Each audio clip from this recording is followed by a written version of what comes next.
Let me speak with candor because this moment demands it. The title of this address is Bloody Trump, a Megalomaniac. Is not rhetorical in excess, it is an ethical indictment.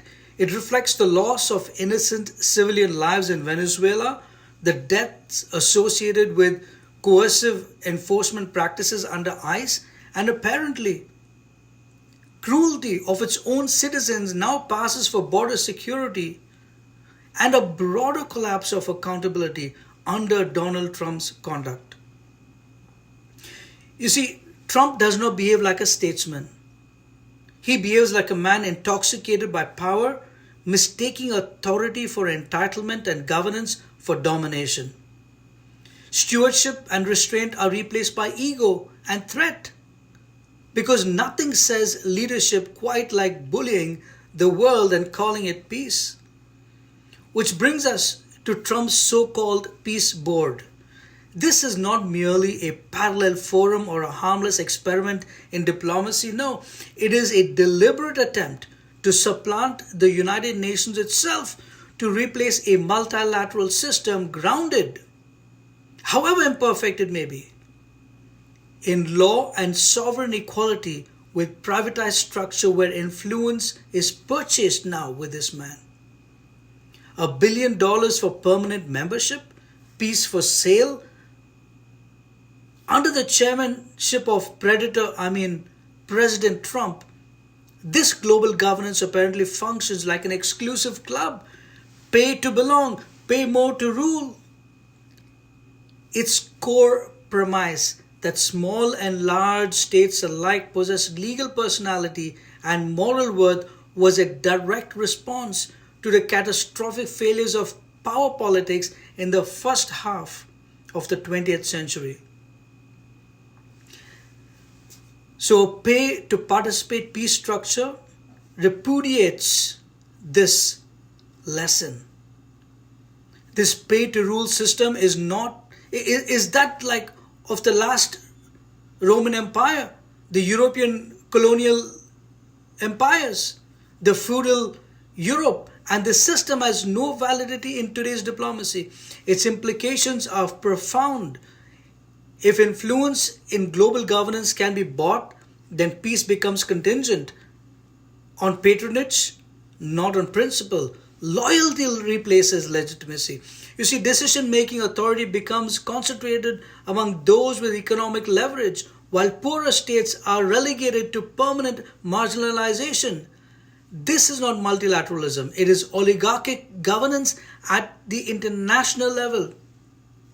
Such a structure is the antithesis of international legitimacy and signals the emergence of a new world order driven by money, coercion, and personality rather than law, justice, or collective responsibility. This is not reform, it is demolition. Not diplomacy, but domination on dressed up as innovation. International law exists precisely to restrain such behavior. Article 2, paragraph 4 of the UN Charter prohibits the use of force against territorial integrity or political independence of any state. Therefore, the forcible removal of Venezuela's president without the Security Council authorization constitutes a use of force, legally an act of aggression and therefore an act of war. The Roman Statute of ICC Article 8 bis is unambiguous. Such aggression is a crime. No office, no flag, no red tie confers immunity. Now consider the spectacle surrounding Maria Corina Machado. Her decision to regift her Nobel Peace Prize to Donald Trump raises serious questions of judgment and integrity. A Nobel Peace Prize procedurally is irreversible. Moral credibility is not. When a peace prize becomes a political token, apparently exchanged for Machado's presidential ambition, this is not symbolism, it is transaction, not merely a quid pro quo, but political harlotry. And to my beloved pastors who declare this man divinely appointed, Christian theology is clear. Authority without humility, power without truth, and domination without conscience do not come from God. Peace, peace they proclaim, yet there is no peace. Jeremiah 6:14 and Ezekiel 13:10. At this point, the issue is no longer whether Trump is simply a flawed leader. He functions as an efficacious sign of the Antichrist, not as apocalyptic caricature, but as theological reality.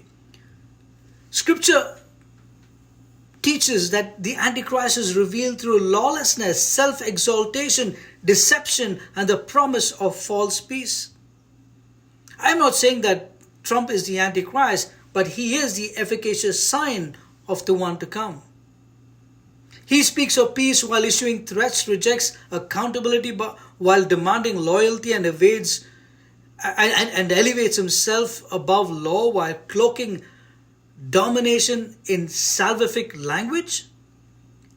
We now have the rhetoric concerning Greenland, a self-governing territory under the sovereignty of Denmark. The notion that territory may be coerced, seized, or acquired by force belongs to an era the international community has long sought to leave behind. What follows from this trajectory? This is not diplomacy. It is intimidation. It resembles the logic of predation. Submit to my will, or I will take what I want. That is not strength. It is insecurity armed with power. It is like Trump threatening a person, sleep with me or I will rape you, or I will rape you even if you don't sleep with me. That is coercion, not consent. And coercion is violence. And then Trump levies tariffs on countries that are not in support of his lustful passion for Greenland. Donald Trump has openly threatened Iran, escalating rhetoric that brings the world dangerously close to direct confrontation between major powers.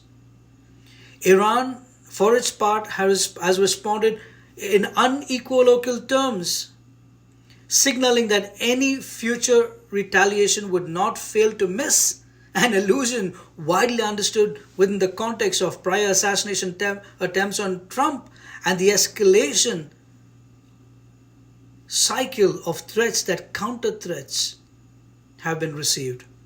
For now, however, Trump seems to have backed off.